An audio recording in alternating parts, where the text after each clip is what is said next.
Você já se sentiu triste, ansioso ou que estava a ponto de enlouquecer? Eu tenho a solução para você. Basta fazer uma consulta no psiquiatra mais próximo e sair de lá condenado a tomar remédios o resto da vida. A maioria das depressões reativas não precisam de remédio. Elas precisam do quê? De um bom psicólogo. Se você acha que esta chamada é um exagero, fica comigo porque hoje você vai descobrir um grande problema do nosso mundo. Sem que você perceba, as pessoas ao nosso redor e quem sabe até mesmo nós mesmos estão sendo manipulados e drogados pela psiquiatria. Mas sabe o que é pior disso tudo? Os próprios médicos podem estar sendo manipulados também. Mas se você vai usar aquele protocolo, você sai com o diagnóstico e tome Ritalina. Será que você é uma das milhões de pessoas que estão sendo feitas a acreditar que é doente mental? Fique ligado porque isso é o que vamos descobrir nesse vídeo.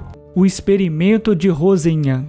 Imagine um homem louco, ou seria esperto, o suficiente para desafiar toda a medicina psiquiátrica. Esse era David Rosenhan, professor de Stanford, e que em 1973 conduziu um dos experimentos mais polêmicos da história da disciplina, intitulado Sobre Ser Saudável em Lugares Insanos. A premissa era simples: provar que médicos e enfermeiros eram incapazes de determinar com precisão quem era e quem não era doente. Para isso, Rosenhan e seus colaboradores de experimento, chamados de pseudopacientes, se infiltraram em diversos hospitais psiquiátricos, contando a mesma simples história. Estarem ouvindo vozes que diziam palavras como vazio e oco, que é um sintoma bem característico da esquizofrenia. Para isso, eles forneceram identidades e ocupações falsas, mas fora isso, não inventaram nada sobre suas histórias.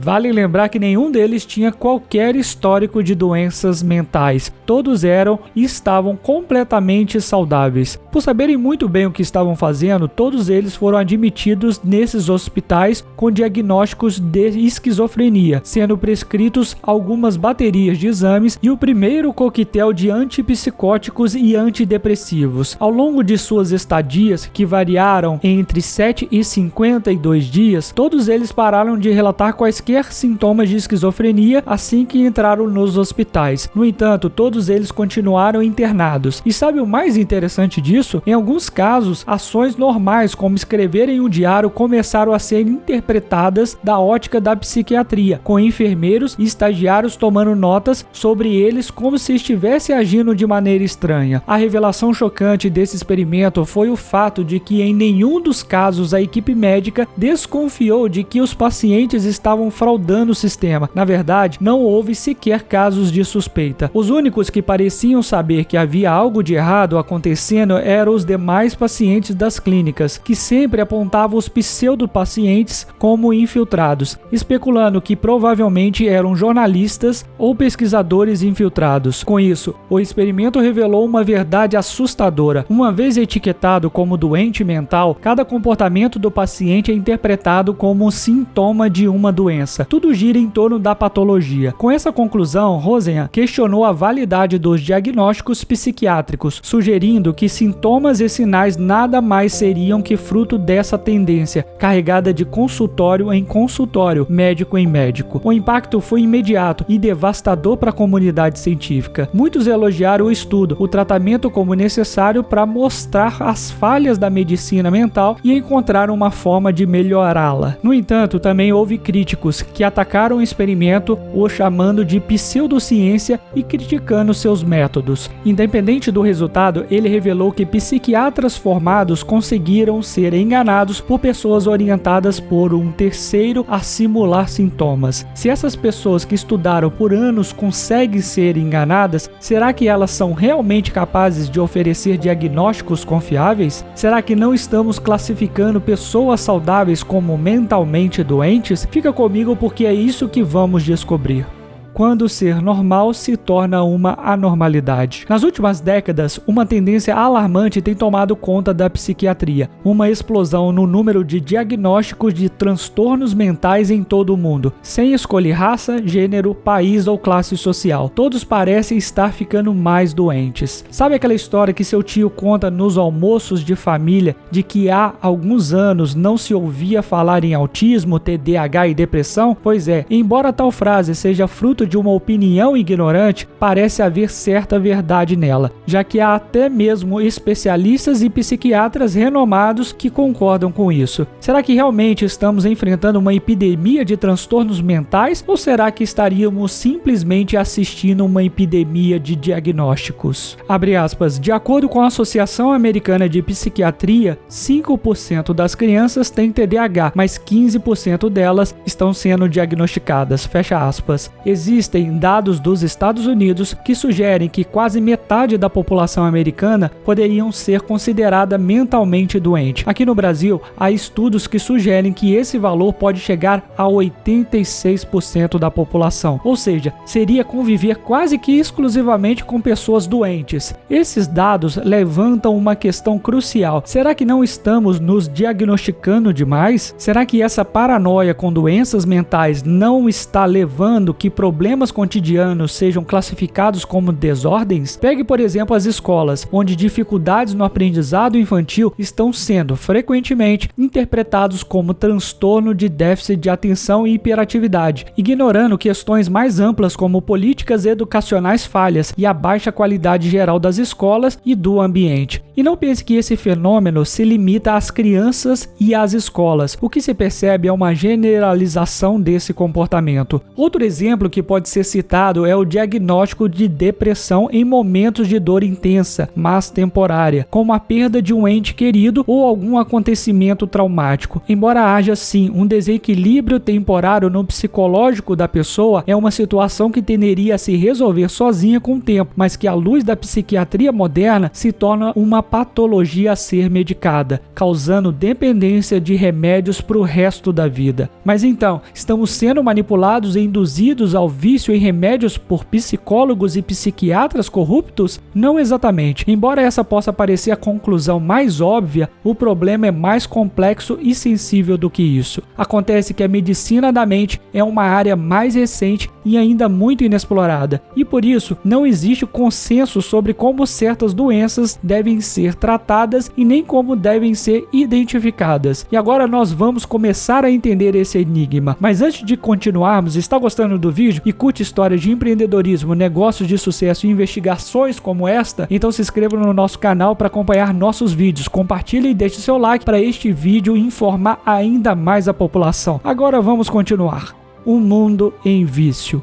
A subjetividade dos diagnósticos é, sem dúvida, o maior problema da psiquiatria. Muitas vezes, o que o psiquiatra considera A, para outro pode ser B. Isso por si só seria um grande problema, já que poderia levar a anos de espera o tratamento errado para quem realmente precisa. Só que pior, é comum que esses tratamentos no presente já venham com coquetéis extremamente viciantes de remédios. Agora imagine passar anos tomando as coisas erradas, quando você descobre que aquilo não era necessário. É tarde demais e só resta se preparar para passar o resto da vida dependendo deles. Outro grande problema é um aumento expressivo no número de doenças mentais. O Manual Diagnóstico e Estatístico de Transtornos Mentais, DSM, também conhecido como a Bíblia da Psiquiatria, contava com 60 patologias em sua primeira edição. Algumas décadas depois, em sua edição mais recente, ele conta com mais de 500. Frequentemente se adicionam novas e novas doenças, votadas e analisadas por especialistas. Mas será que elas existem mesmo? Será que não são novas formas de encarar os mesmos problemas ou meros comportamentos cotidianos? Se qualquer pensamento ou comportamento negativo for classificado como um transtorno ou doença, logo, para tudo haverá um remédio. E com isso, viveremos em um mundo de viciados. Quer um exemplo? Desde os anos 2000, as drogas da obediência, como ficaram conhecidos os coquetéis para TDAH, tiveram um aumento notável nas vendas. Por se tratarem de medicamentos controlados, eles só podem ser adquiridos via receita médica, ou seja, alguém está fornecendo essas receitas para os pacientes. Mas será que as pessoas estão mesmo adquirindo esse transtorno, quase como se estivessem passando umas para as outras? Ou simplesmente se tornou aceitável catalogar qualquer problema de aprendizado e atenção como déficit de atenção? Porque Porque você veja, você tem uma depressão, essa depressão pode ser reativa, normalmente é reativa,